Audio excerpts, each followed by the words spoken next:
Nós vamos falar sobre a predestinação. Esse é um assunto que tem sido muito debatido na internet através dos pastores chamados calvinistas e dos arminianos. Então, alguns acham que os calvinistas vencem, outros acham que os arminianos vencem.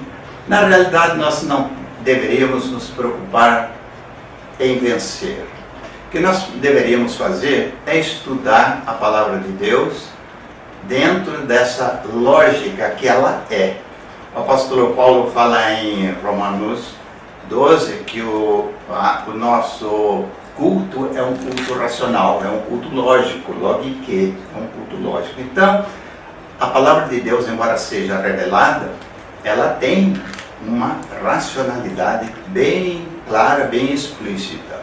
E nós vemos que os irmãos ficam se debatendo, alguns até com soberba e outros até quase que ofendendo o interlocutor.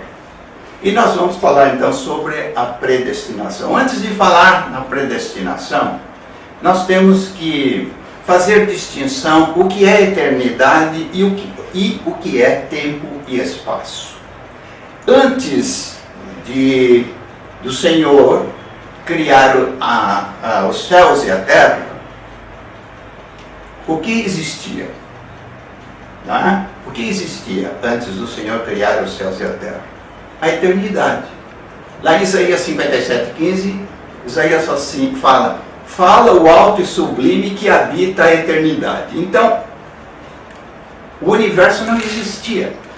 Então, a eternidade é uma outra dimensão.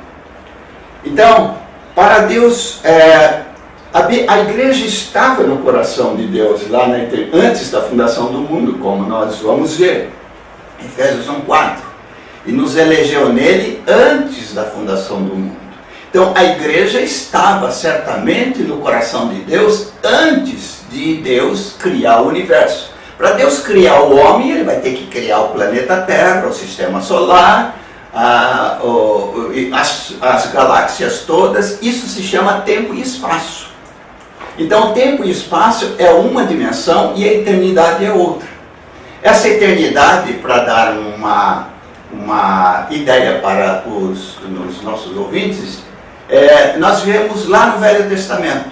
Nós vemos que os anjos que visitam, os três anjos, um deles o anjo do Senhor, que é uma teofania, os anjos, de repente, eles aparecem na frente de Abraão e depois eles desaparecem. O anjo sobe numa espiral de fumaça e desaparece. Onde é que esses anjos, de onde eles vêm? De algum outro ponto do espaço sideral? Não, eles vêm de outra dimensão. Vamos nos lembrar da noite em que os pastores tiveram aquela visão do ser celestial luminoso que apareceu para eles. Eles se assustaram, o anjo falou: eis que vos trago boas novas de grande alegria, na cidade de Davi nasceu o Messias. Depois disso, Lucas registra que o céu se abre, como se o céu se abre, eles viram e ouviram miríades e miríades de anjos cantando glória a Deus nas maiores alturas e paz na terra aos homens a quem Ele quer ver. Onde estavam? Em alguma constelação? Em alguma outra galáxia? Não, eles estavam ali, a porta da dimensão estava aberta, por isso que eles tiveram essa visão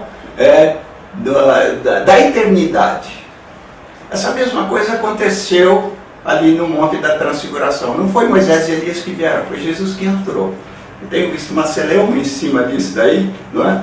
Moisés, bom, esse é outro assunto, a ressurreição. Moisés não ressuscitou, Moisés está em espírito no céu. Foi nessa dimensão que Jesus entrou. Carne e sangue não pode herdar o reino de Deus, mas Jesus não tinha pecado, por isso ele se transfigurou ali. Onde ele entrou? Ele entra na eternidade. Então a eternidade é uma dimensão e o universo, o tempo e espaço é outra. Então nós podemos, isso é a definição, em palavras simples, é a definição de eternidade. Que é eternidade? Eternidade é o céu dos céus, lá de onde o Senhor vai criar os dois outros céus. Nos dias de Paulo fala que ele foi arrebatado até o terceiro céu. Por que terceiro céu? Porque você tinha o terceiro céu, é o trono de Deus. O segundo céu é o firmamento e o primeiro céu seria o ar atmosférico, a atmosfera nossa, os três céus. Então, antes da criação, só existia o terceiro céu. Quando Deus, então, vai criar o universo, o que ele precisa fazer para criar o universo? O Salmo 190 diz que Deus é Deus de eternidade a eternidade. Ora, eternidade não é uma coisa só, sem princípio, sem fim. E como Moisés tem essa revelação de eternidade a eternidade. Para Deus criar este universo, ele vai ter que abrir a eternidade. Então ele abre e fica então a eternidade passada e a eternidade futura. E aqui nós temos o tempo e o espaço. Todos os bilhões e bilhões de galáxias criadas e, cronologicamente, a Terra em primeiro lugar. A Terra, que estava no meio das águas, era escuro. O Espírito de Deus movia sobre as águas. E Jó dá, no capítulo 26, Jó dá o formato que a Terra estava tomando a forma de um círculo, de uma esfera, a porção seca e tudo mais. Então está criado o tempo e o espaço. A igreja estava no coração de Deus. Certo? Assim como, pela presciência, o que nós vamos ver, então, agora nós vamos falar sobre o tempo. O tempo é o resultado, então, da Isaías 48, 13, Zacarias 12, 1, Jó também fala que Deus estendeu o universo. Só por curiosidade, cientistas estão determinando com precisão que o universo é plano. Bom, mas o que nós queremos levar os irmãos a imaginar é o tempo. Então, no coração de Deus, a igreja vai ser formada. E ele vai estender o universo, vai criar a terra e tudo mais. A eleição, e nós vamos ler então. Então nós vamos falar eleição, predestinação e presciência. Eleição, predestinação e presciência. Efésios 1:4. Sobre esse assunto, predestinação, nós vamos encontrar dois textos bem clássicos aqui em em Efésios. Em Efésios capítulo 1, o que eu gostaria de adiantar? A eleição antecede a predestinação. Tanto aqui em Efésios 1, 4 e 5, quanto em Romanos 8, 29 e 30. E lá em Pedro 1, 2, que a eleição é segundo a presciência de Deus. Então, a eleição. O tempo está aqui. Deus é o eterno. Deus é o eu sou. Então, a linha do tempo está aqui. Nós temos passado, presente e futuro. Na linha do tempo, Deus vê pela presciência, antes dele criar todas as coisas, Deus vê pela presciência o homem aceitando a mensagem da salvação, aceitando Jesus aqui.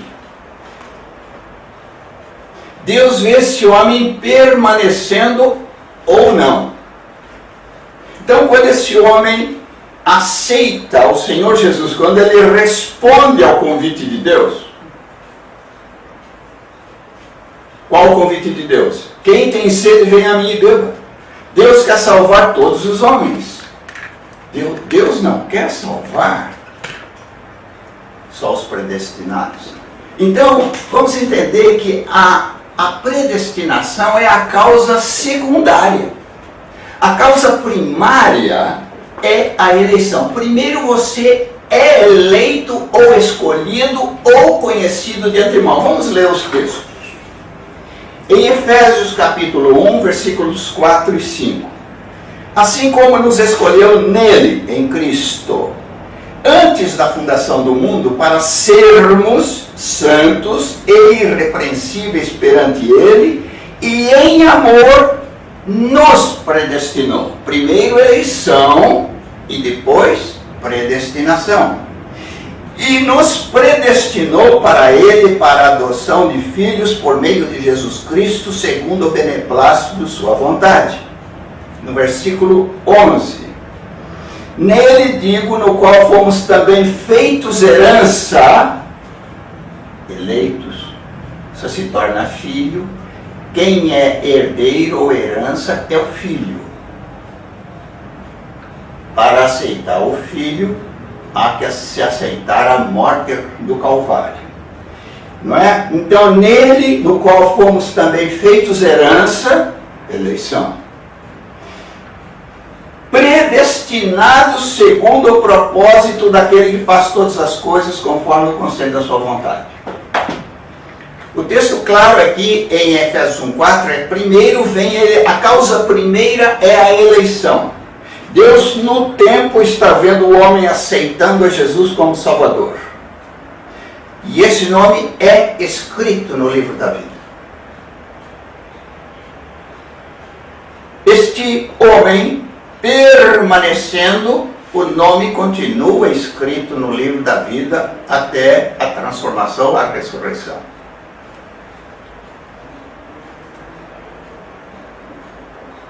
Então a eleição é o primeiro passo. Depois de ser eleito, aí vem a predestinação, é a causa segunda. A predestinação é a causa segunda, ou seja, o homem não foi predestinado para ser salvo. Por que o homem foi salvo? Porque o homem foi escolhido. Porque o homem foi eleito. Porque o homem foi conhecido de antemão ou previamente ou pela presciência de Deus, como nós vamos ver em Romanos. Agora o passo seguinte é a predestinação. Então aqui em Efésios 1,4 diz: eleitos nele, nos escolheu nele, antes da fundação do mundo, para sermos santos, e nos predestinou. Eleição, predestinação. Romanos 8, versículos 29 e 30. Veja que está dentro da mesma linha de raciocínio e de revelação do apóstolo Paulo. Versículo 29, Romanos capítulo 8, versículo 29. Porquanto, aos que de antemão conheceu, lá na eternidade passada, porquanto aos que de antemão conheceu, também os predestinou. Segunda causa. Primeira, conhecer de antemão. Ser conhecido de antemão é ser eleito, é ser escolhido em Cristo, é ser salvo. Uma vez salvo, é predestinado, nos predestinou para serem conformes à imagem de seu Filho, a fim de que ele seja o primogênito entre muitos irmãos. Esse versículo está dizendo que antes da predestinação vem o ser conhecido de Deus. Versículo 30. Eu quero crer que toda o erro de Calvino foi pegar o versículo 30. Ele fala: e aos que predestinou, a estes também chamou, e aos que chamou, a estes também justificou, e aos que justificou, a estes também glorificou. Então, nos dois versículos, 8, 29 e 30, existe uma cascata de verbos. E o primeiro verbo não é predestinar. O primeiro verbo é, aqui em Romanos 8, 29, é ser conhecido de antemão. Lá em Efésios 4 é ser eleito em Cristo ou escolhido em Cristo. Então, tanto lá em Efésios quanto aqui em Romanos, a predestinação é a causa secundária. Primeiro a eleição ou salvação, e depois de eleito ou depois de salvo, ele é predestinado para a adoção. Aos que predestinou, a esse chamou, aos que chamou, a esse justificou, aos que justificou, a esses glorificou. Parece que fica, pelos dois textos aqui, eminentemente claro. E 1 Pedro 1,2, eleitos segundo a presciência de Deus. Então nós temos a linha do tempo aqui, olha, passado e futuro, porque Deus é presente, Ele é o eu sou. Lá no passado, quando o homem aceita o Senhor, é presente para Deus. Ele permanece, é presente para Deus. Se ele permanecer até o fim, é presente para Deus, porque Ele é o eu sou. E o nome está escrito no livro da vida. Se, vamos raciocinar, isso é uma lógica. Se o homem fosse predestinado para ser salvo, o nome dele de maneira alguma seria apagado do livro da vida. Apocalipse capítulo 3, versículo 5. Apocalipse capítulo 3, versículo 5. O Senhor fala para o anjo da igreja de Sardes, pastor da igreja. O vencedor será assim vestido de vestiduras brancas, e de modo nenhum apagarei o seu nome do livro da vida. Pelo contrário, confessarei o seu nome diante de meu Pai e dos seus anjos. O nome pode ser apagado? Sim. É o que o Senhor Jesus diz. Permanecei em mim e eu permanecerei em vós. Existe uma condição aí. Qual é a condição? Se vós permanecerdes em mim, eu permanecerei em vós. Então o versículo 1, dentre os versículos que eles tomam tirados do contexto, por que é tirado? Por causa disso. Se o homem foi predestinado para ser salvo, o nome não pode ser apagado. E Deus falou para Moisés que podia ser apagado. Em Êxodo 32, versículo 33, Moisés está falando com o Senhor: se o Senhor não quiser levar esse povo, eu peço que o Senhor risque meu nome do livro. Deus falou: eu vou riscar o nome de quem pecar. E o apóstolo João, na primeira carta, ele fala: aquele que é nascido de Deus não vive em pecado. Não é isso? Então, o nome pode ser riscado? Pode.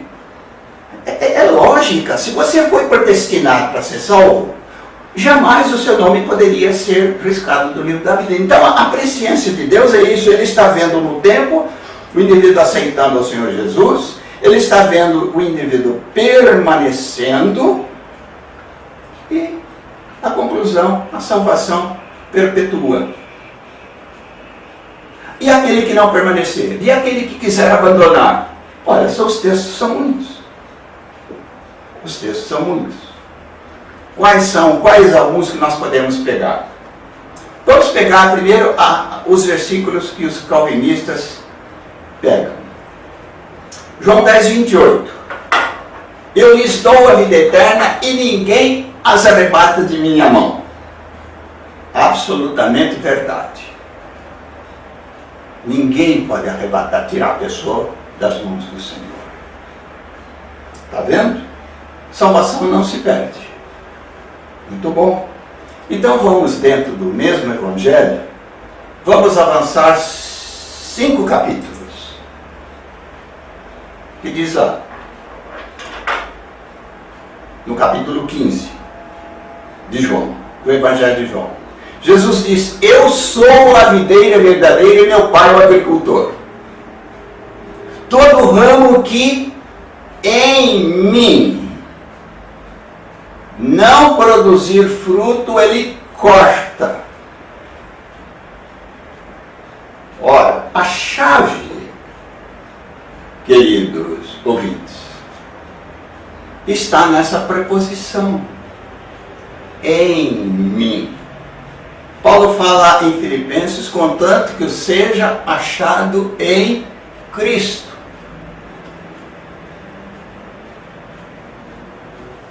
Então, o Senhor Jesus está dizendo que para estar nele, a pessoa teve que passar pela cruz.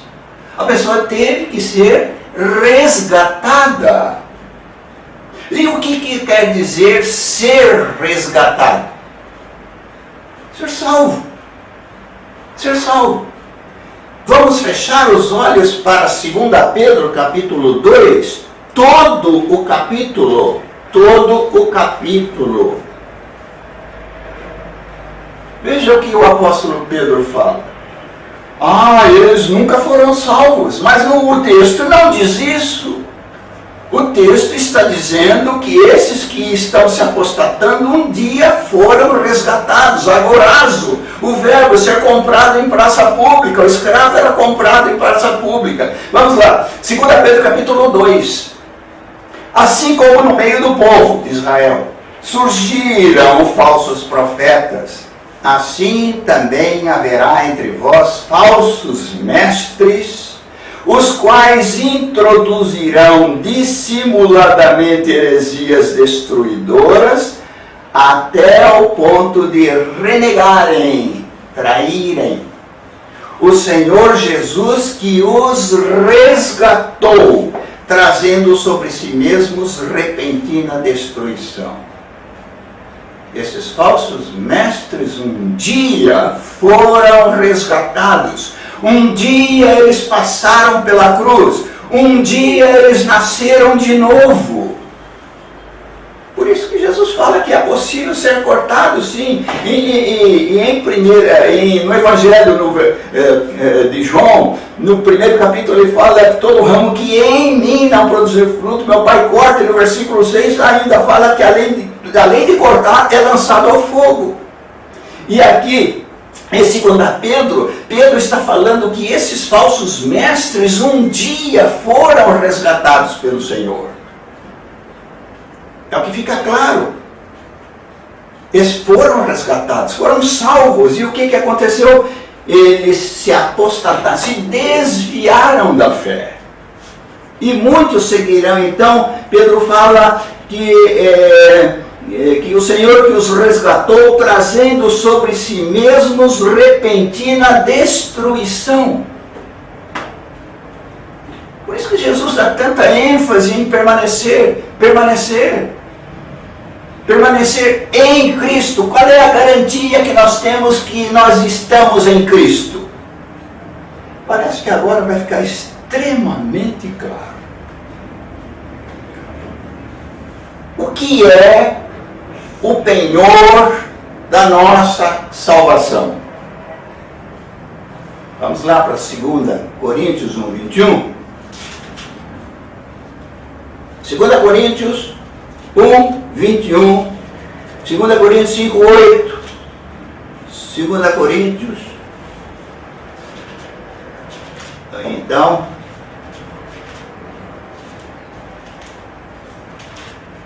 um 21. Perdão, 1:20. 2 Coríntios 1:22. 1:22. O 21. Mas aquele que nos confirma convosco em Cristo e nos ungiu é Deus. 22. Que também nos selou e nos deu o penhor do Espírito em nosso coração. Então o Espírito Santo em nós é o penhor, é a garantia da nossa salvação. Paulo repete a mesma afirmação em 2 Coríntios 5:5. Ora, foi o próprio Deus quem nos preparou para isto, outorgando-nos o penhor do Espírito. A pergunta que nós fazemos: o Espírito pode ser extinto? O Espírito pode ser apagado? Não pode. Aí vem toda uma deambulação por uma hermenêutica que vai contra a simplicidade da palavra e a objetividade da palavra de Deus. O apóstolo Paulo, em 1 Tessalonicenses 5,19, dentre as admoestações, os aconselhamentos, ele fala: não apagueis o Espírito. Se apagar o Espírito Santo, o que resta? Se o Espírito sair, o penhor foi embora. Por isso que Jesus dá tanta ênfase em permanecer. Permanecei em mim.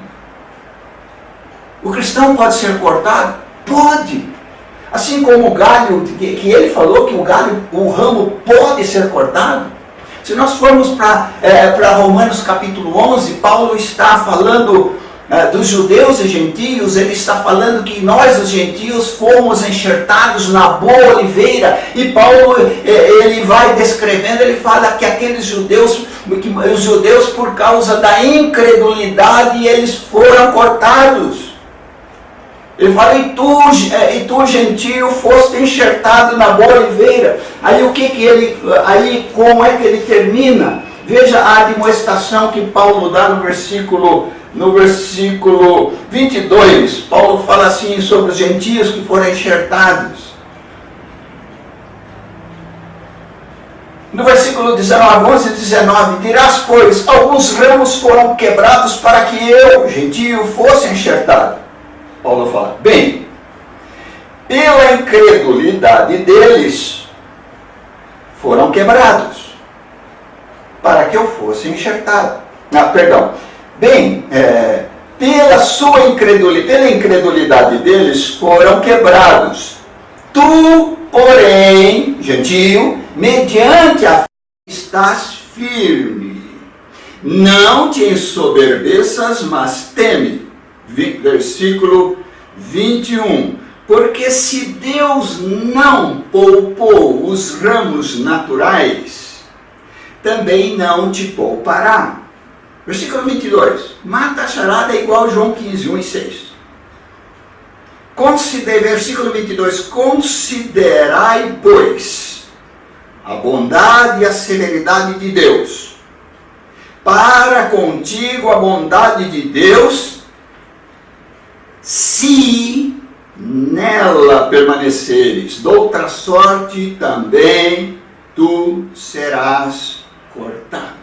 Olha a condicional. Os judeus foram cortados, foram quebrados por causa da incredulidade. E tu, gentio, foste enxertado. Cuidado, senão tu também pode ser cortado. Hebreus 5:9. A salvação é eterna para os que obedecem. Hebreus 10:26. Se pecarmos deliberadamente, não há como fazer outra exegese senão dentro dessa simplicidade no versículo 26. Porque se vivermos deliberadamente em pecado, depois de termos recebido o pleno conhecimento da verdade, já não resta sacrifício pelos pecados. Pelo contrário, o que resta? Resta certa expectação horrível de juízo de fogo vingador prestes a consumir os adversários.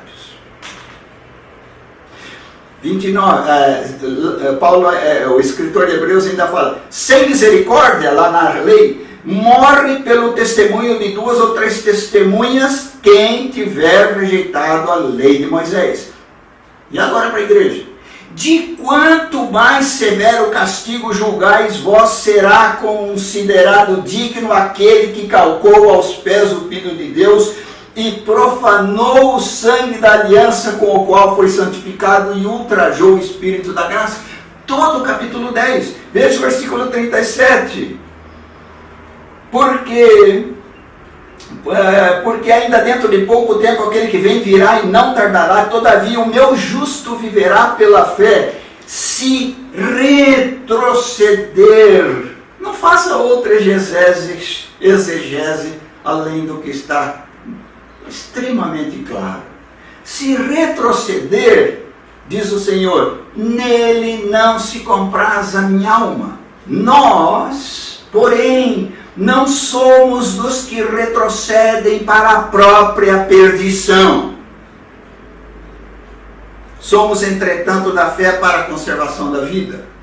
Isso está tanto no Novo como no Velho Testamento.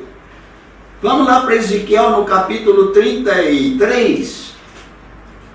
No capítulo 33, leiam todo o capítulo de Ezequiel. O mesmo Deus lá do Velho é o mesmo Deus do Novo. A expiação é que foi mudada. Olha aqui no versículo 33, é longo, mas eu vou pegar o versículo 13. O Senhor falando: quando eu disser ao justo que certamente viverá, e ele, confiando na sua justiça, praticar iniquidade, não me virão à memória todas as suas justiças, mas na sua iniquidade que pratica, ele morrerá. Clareza maior impossível. Moisés fala que o nome pode ser riscado. O profeta fala que para se permanecer na presença do Senhor, não se deve confiar na sua própria justiça.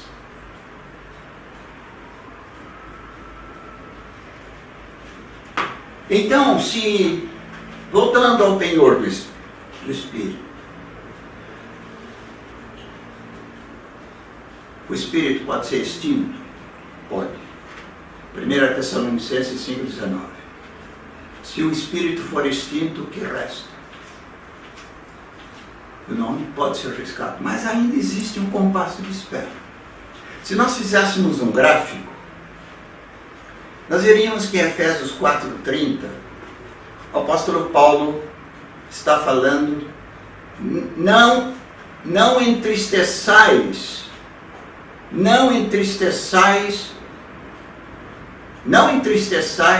o Espírito Santo de Deus, no qual fostes selados para o dia da redenção. Se o processo de entristecimento continuar, ele vai passar a linha da abscissa e o Espírito vai se extinguir.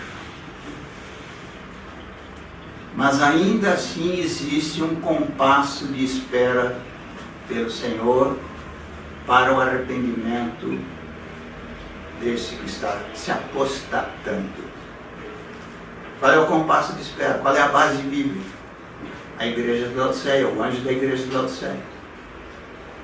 O que o Senhor falou com o anjo da igreja de Laodiceia? Eis que estou à porta e bato. Se alguém ouvir a minha voz, eu entrarei e com ele cearei e ele comigo. Esse pastor da igreja, esse anjo da igreja, tinha colocado o Senhor do lado de fora. Por isso que vem: arrepende-te. Sem arrependimento não há cancelamento de pecados. Deus é santíssimo. Eu tive a oportunidade ontem de ouvir um irmão, pastor americano, falando que mesmo o sujeito em pecado, ele não perde a salvação, ele perde o galardão e não perde a salvação. Desde quando o pecado entra na presença de Deus? Por que o Senhor Jesus foi abandonado pelo Pai? Porque depois que ele está no jardim do Getsemane, quando ele, terceira vez depois de suar sangue, gotas de sangue, como de sangue, ele sofre a picada da serpente prometida no Éden, e o nosso pecado entrou nele. E o pecado não entra na presença de Deus, daí até o momento em que ele exclama: está consumado. Ele foi abandonado pelo Pai, porque o pecado não entra na presença de Deus, é santo. Seguir a base e a santificação, sem a qual ninguém verá o Senhor. Agora estão dizendo que o cristão se morreu, teve um infarto enquanto estava num motel, e ele com outra mulher, evidentemente no adultério, se ele morre, ele não perde a salvação. Aí o pastor que faz essa defesa fala que nós temos que manter nosso espírito, alma e corpo como é que ele fala em 5:23? Que nós temos que manter irrepreensíveis nosso espírito, alma e corpo para a vinda do Senhor. Como é que o sujeito em adultério morre, tem um infarto, morre, como é que o corpo dele está irrepreensível? Deus é santo, o pecado não entra na presença, mas os vossos pecados fazem separação, Isaías fala, mas os vossos pecados fazem separação entre mim e vós. Romanos 8 fala, quem nos separará do amor de Cristo? Será fome, frio, nudez, perseguição. Pode ver que nesse elenco de situações, o pecado não entra. Por quê? Porque Deus é santo. Ele não tem o culpado por inocente, ele quer que o ímpio se arrependa. Já a predestinação fala o seguinte, interpretando mal o que é a soberania de Deus. Eles acham assim, Deus é soberano. Deus é soberano. Ele predestinou alguns. Ouvi um pastor calvinista falando que Deus quer salvar alguns.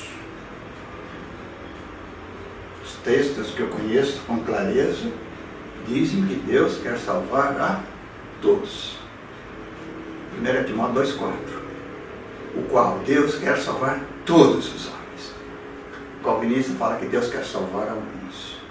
E o pior da história é que aqueles que não são predestinados vão ser lançados no inferno. Aí seria o caso do sujeito no inferno olhar para o céu e falar, Senhor, eu não pedi para nascer, nasci. O Senhor não me predestinou para a salvação. E agora eu estou aqui sofrendo eternamente? Irmãos, é de uma clareza meridiana. Esse não é o caráter de Deus. Quem vai para o inferno é porque rejeitou. E quem nunca ouviu? O critério de juízo é outro. Não havendo lei, o pecado não é imputado. Paulo fala, os que sem lei pecaram, sem lei serão destruídos. Os que com lei pecaram, pela lei serão julgados. Por isso que o livro de Hebreus fala, dura coisa é cair nas mãos do Deus vivo. Daí a necessidade da permanência, permanecei em mim e eu permanecerei em vós. Ser fiel até a morte e dar-te-ei a coroa da vida. O apóstolo Paulo faz uma afirmação interessante em 1 Timóteo 5:21. Ele faz uma afirmação ali, muito interessante, que vai nos dar uma ideia do que é eleição. 5:21 de 1 Timóteo. O apóstolo Paulo fala assim, conjuro-te perante Deus e Cristo Jesus e os anjos eleitos, que guardes estes conselhos sem prevenção, nada fazendo com parcialidade. Anjos eleitos. E os anjos que caíram? Um dia eles foram eleitos ou não? Claro que foram. Ou Deus criou o diabo e os anjos para eles pecarem mesmo, para jogar no inferno? Não vamos além do que está escrito. Nós não sabemos o que Deus conversou com Lúcifer quando ele o criou, e nem com os seres celestiais. Mas Paulo chama aqui de anjos eleitos, porque a eleição está relacionada com a permanência e com a fidelidade. Quer ver? Vamos para primeiro livro de Reis. Primeiro livro de Reis, quando o profeta Aías, primeiro livro de Reis, no capítulo 11.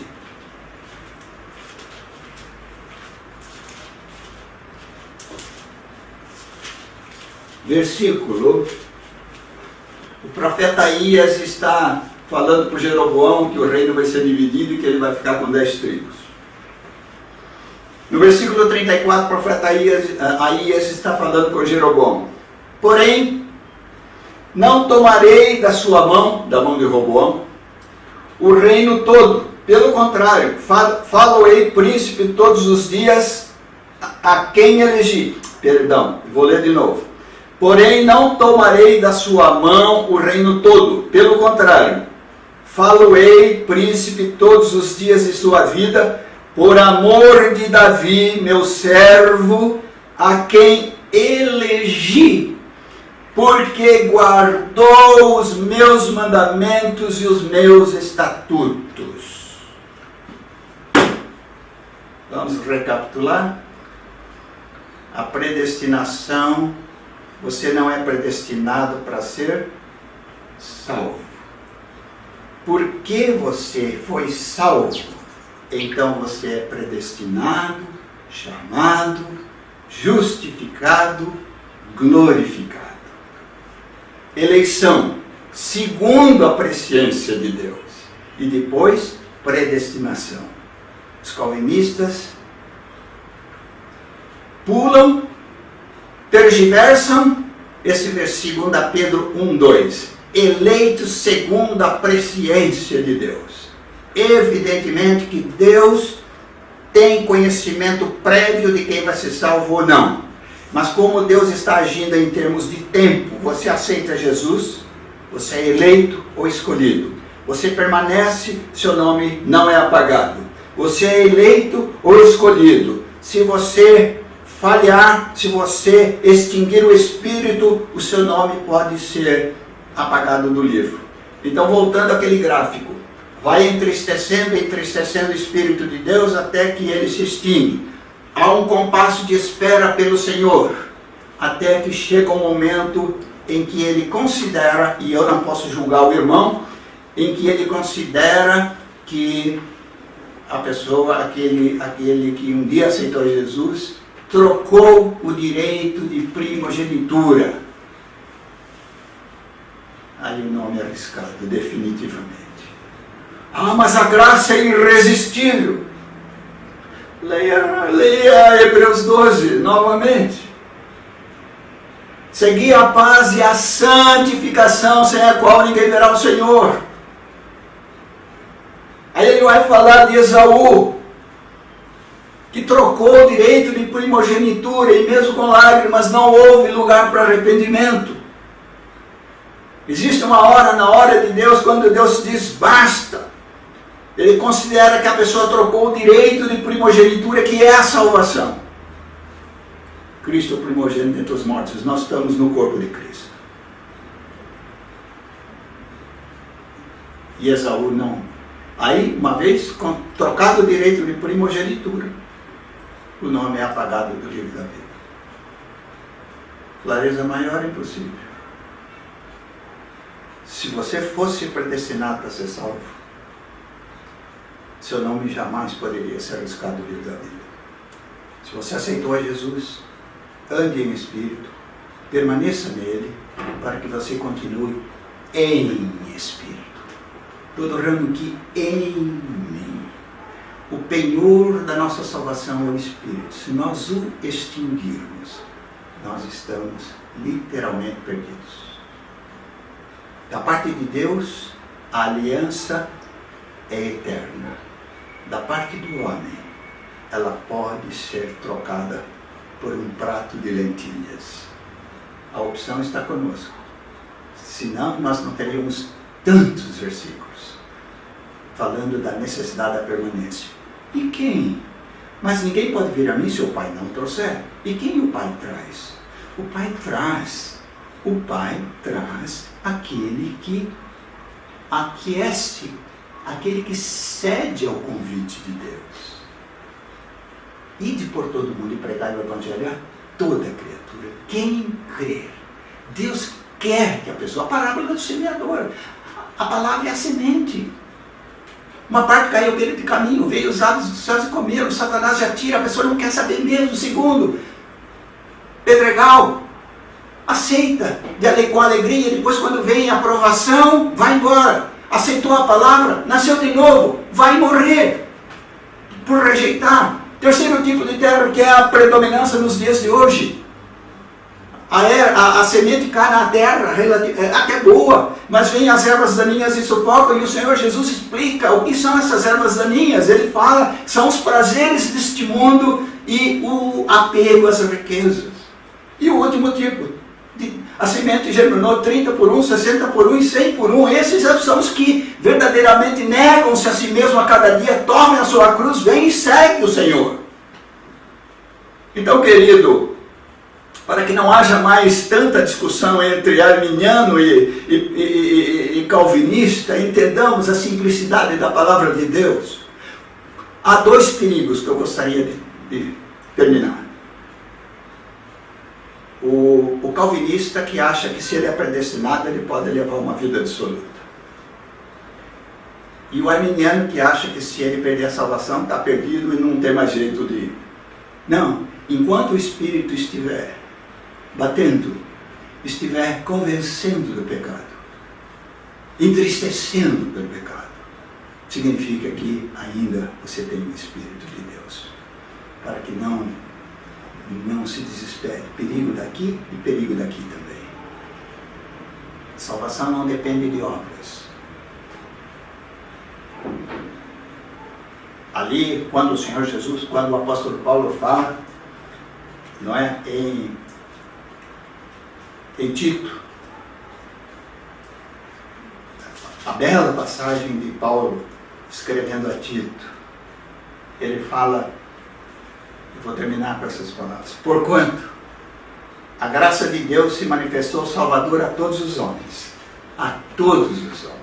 não a alguns, educando-nos para que, renegadas a impiedade e as paixões mundanas, vivamos no presente século sensata, justa e piedosamente, aguardando a bendita esperança e a manifestação da glória do nosso grande Deus e Salvador Cristo Jesus, o qual a si mesmo se deu por nós. Graça. Eu não faço nada para ser salvo a não se aceitar o presente.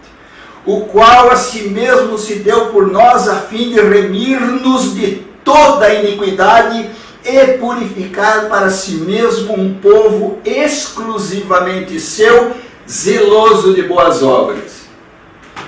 Não, eles dizem, salvação não é por mérito. Claro que não. Salvação não é por mérito. Salvação é graça.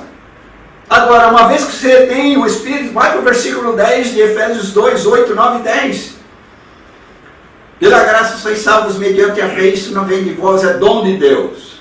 Não de obras para que ninguém se glorie, porque nós somos feitura sua, criados em Cristo Jesus para as boas obras, as quais Ele de antemão preparou para que andássemos nelas. Essas obras são obras do fruto do Espírito que em nós habita, se andarmos em Espírito, se vigiarmos, se permanecermos, se formos fiéis até a morte, então o Senhor nos dará a coroa da vida. De outra forma, ninguém guarda o que tens para que ninguém tome a tua coroa. São N textos que falam da possibilidade de perder. Você tem que permanecer no Senhor. Outra coisa, você só permanece no Senhor se você tiver um insight da cruz, do quanto o Senhor Jesus teve que se sacrificar para que o seu nome fosse escrito no livro da vida. Aí a fidelidade é normal. Os anjos permaneceram fiéis. Os que caíram foram infiéis, perderam a fidelidade, perderam a eleição, e você foi escolhido em Cristo Jesus, e repasse os momentos